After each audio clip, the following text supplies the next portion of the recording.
Halo anak-anak, selamat bertemu kembali kita pada hari ini. Ya, tetap Ibu berharap kita semuanya dalam keadaan sehat tanpa kekurangan suatu apapun ya. Nah, baik anak-anak, pada hari ini kembali kita akan melanjutkan materi pembelajaran kita ya. Kita akan membahas kembali mengenai bab 2, yaitu mengenai pengaruh interaksi sosial terhadap kehidupan sosial dan kebangsaan. Nah, hanya saja untuk kali ini kita akan masuk ke poin C, yaitu mengenai konflik dan integrasi dalam kehidupan sosial. Nah, jadi kita sudah sampai ke poin yang terakhir ya, yaitu mengenai konflik dan integrasi. Nah, tentu saja yang akan kita bahas hari ini adalah poin pertamanya, yaitu mengenai konflik dalam kehidupan sosial. Nah, kira-kira apa itu konflik ya? Nah, kalau kita lihat dari gambar ini ya, tentu langsung bisa kita memberi pendapat ya yang dikatakan dengan konflik itu apa, ya kan? Nah, tapi kita akan langsung lihat saja ya mengenai pengertian konflik ya. Nah, jadi kalau kita bicara tentang konflik, nah itu ternyata konflik itu berasal dari kata atau dari bahasa Latin ya, di mana bahasa Latinnya itu adalah configere, artinya saling memukul. Nah, jadi tadi kalau kita lihat gambar, nah ini nampak ya, saling memukul, saling bertumbukan begitu ya. Nah, jadi itulah yang dikatakan dengan konflik dalam bahasa Latin configere itu tadi. Oke. Nah, kalau dalam kamus besar bahasa Indonesia ya, konflik itu diartikan sebagai percekcokan, perselisihan, atau pertentangan. Itu dia kalau dari segi kamus besar bahasa Indonesia. Nah, kalau dari segi secara sederhananya ya, konflik itu cenderung mengarah pada hal-hal yang berseberangan ya. Pada hal-hal yang berseberangan, nah tidak selaras dan cenderung adanya pertentangan. Ya, adanya yang bertentangan di situ. Nah, oke. Baik, sekarang kita lihat menurut seorang ahli yang bernama Bapak Surjono Sukanto. Nah, itu menyebutkan kalau konflik itu adalah sebagai pertentangan atau pertikaian yang berusaha memenuhi tujuannya dengan jalan menentang pihak lawan disertai ancaman dan atau kekerasan gitu. Nah, sementara menurut Lewis A. Coser ya. Nah, beliau berpendapat bahwa konflik adalah sebuah perjuangan mengenai nilai atau tuntutan atas status, kekuatan, dan sumber daya yang bersifat langka dengan maksud menetralkan, mencederai, atau melenyapkan lawan malah. Ya, nah, itu menurut Lewis A. Coser atau Chaucer ya. Oke, menurut John Lewis Gillin dan John Philip Gillin, nah mereka berpendapat bahwa konflik adalah bagian dari sebuah proses interaksi sosial manusia yang terjadi karena adanya perbedaan-perbedaan fisik, emosi, kebudayaan, dan perilaku. Nah, jadi dapat disimpulkan bahwa konflik itu lahir dari kenyataan akan adanya perbedaan. Nah, perbedaan-perbedaan itu memuncak menjadi konflik ketika sistem sosial masyarakatnya tidak dapat mengakomodasi perbedaan-perbedaan tersebut. Nah, sekarang kita akan lihat faktor-faktor penyebab konflik ya. Nah, di sini kita akan lihat pendapat dari Bapak Surjono Sukanto. Beliau mengemukakan ada 4 faktor yang dapat menyebabkan terjadinya konflik dalam masyarakat. Yaitu yang pertama, karena ada perbedaan antar individu. Kedua, karena ada perbedaan kebudayaan. Ketiga, karena ada perbedaan kepentingan. Dan yang keempat, karena adanya perubahan sosial. Nah, sekarang kita lihat yang pertama ya, perbedaan antar individu. Nah, seperti yang kita ketahui, kalau setiap manusia itu adalah individu yang berbeda dan unik. Nah, setiap individu itu memiliki kekurangan dan kelebihannya masing-masing, ya. Nah, kemudian setiap individu itu memiliki pendirian dan perasaan yang berbeda-beda dengan orang lain. Ya. Nah, jadi akibat perbedaan-perbedaan ini tentu ini bisa memicu terjadinya satu konflik ya. Jadi misalnya kita ambil contoh ya, kalau kita bicara tentang kamulah sebagai siswa, misalnya di dalam aktivitas belajar ya, tentu misalnya di kelas, nah begitu. Jadi ada saja itu sekelompok siswa atau siswa ya, yang pada saat belajar itu membutuhkan konsentrasi penuh pada saat mendengarkan penjelasan guru dalam kondisi yang memang harus dalam suasana yang tenang, ya, dalam keadaan yang tenang, penuh perhatian terhadap penjelasan guru. Namun ada mungkin siswa ya yang pada saat menjelaskan guru ya memang dia tidak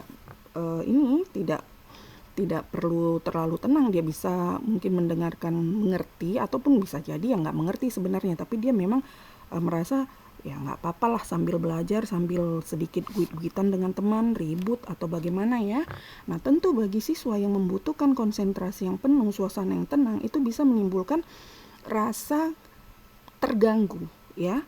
Nah akhirnya akan komplain, akan protes tentang tingkah laku dari temannya tersebut. Lalu akhirnya menegur, lalu yang ditegur pun merasa tidak senang, tidak suka. Nah, akan terjadilah jawabannya. Jadi ya debat-debat begitu. Nah, akhirnya seperti gambar ini, ya, karena merasa tersinggung, emosi, ya, akhirnya terjadi konflik, terjadi pertentangan, terjadi pertikaian, ya.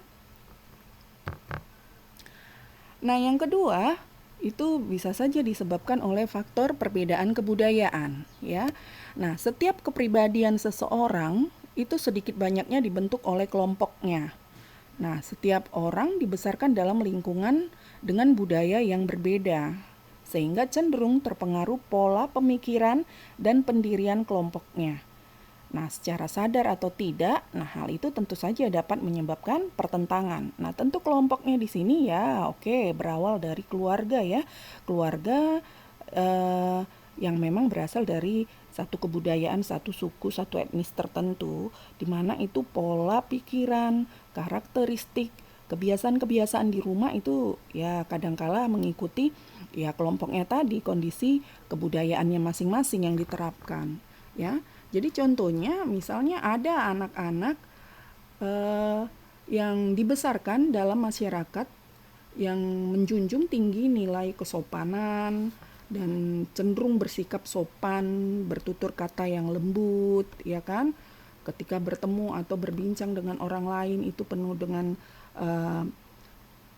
sikap yang sopan santunnya, bertutur kata yang sopan, tata krama juga bagus. Nah, tapi sebaliknya ada anak yang dibesarkan dalam masyarakat yang tidak memperdulikan nilai kesopanan, atau bisa jadi mungkin ya sudah terbiasa dengan gaya bicara yang selalu kuat-kuat, keras-keras ya. Kemudian tata krama juga ya cenderung tidak begitu diperhatikan ya. Nah, jadi hal ini nantinya akan menimbulkan konflik jika terjadi dua kelompok yang berbeda latar belakang kebudayaan ini tadi atau kebiasaan ini tadi bertemu. Nah, tentu saja yang tidak terbiasa dengan ajaran-ajaran atau sikap-sikap seperti itu akan merasa tersinggung atau merasa komplain, lalu menegur, dan dari teguran itu tadi ya yang satu tidak suka ditegur ya kan. Nah, akhirnya bisa saja akhirnya menimbulkan ketersinggungan ataupun akhirnya menimbulkan konflik. Ya. Nah, jadi itu dia tadi kalau disebabkan oleh perbedaan kepribadian yang karena dibentuk dari pola kebudayaan yang berbeda. Ya, akhirnya ya bisa menyebabkan terjadinya konflik antar kelompok masyarakat. Itu dia. Nah, yang ketiga yaitu karena adanya perbedaan kepentingan. Setiap orang dalam kelompok memiliki kepentingan yang berbeda-beda. Adanya perbedaan kepentingan ini merupakan faktor lain penyebab konflik ataupun pertentangan, ya. Nah, kepentingan itu dapat menyangkut kepentingan politik, ekonomi, sosial, dan budaya, ya. Nah, jadi ini tentu banyak hal ya, tadi sudah disebut. Tapi misalnya ya selain politik, selain tadi berkaitan dengan ekonomi, sosial, budaya, bisa juga kita contohkan misalnya ya tentang kepentingan akan eh, keberadaan hutan. Nah, misalnya ya, nah kepentingan akan keberadaan hutan. Nah, jika kita kaitkan dengan tokoh masyarakat setempat, nah itu kalau tokoh masyarakat setempat itu melihat hutan sebagai bagian dari kebudayaan ya. Mereka menganggap itu sebagai suatu kebudayaan yang memang perlu untuk tetap dipertahankan. Nah, jadi tidak boleh ditebang, misalnya seperti itu. Nah, sementara bagi petani, terutama petani yang ladang berpindah ya, nah itu hutan mereka anggap ya sebagai satu lahan yang memang harus dimanfaatkan ya, yang memang harus dimanfaatkan sehingga akhirnya mereka ya berusaha untuk bercocok tanam dengan cara menebang hutan. Jadi membuat kebun atau ladang tadi ya mereka merasa ya tidak masalah itu harus ditebang karena toh dari situ nanti ada yang diproduksi. Itu menurut pemikiran para petani berladang yang ladang berpindah ya. Nah, sementara bagi pengusaha bisa saja melihat hutan itu adalah untuk mendapatkan uang. Nah, mungkin prakteknya ya itu tadi ya akan menebang hutan dengan sembarangan, eh, sistem artinya ya secara legal. Nah, tentu tadi tujuannya adalah untuk kepentingan bisnis ataupun uang ya, ekonomi. Nah, sementara bagi para pecinta lingkungan, pecinta alam, ya, hutan itu adalah bagian penting dari lingkungan sehingga harus dilestarikan.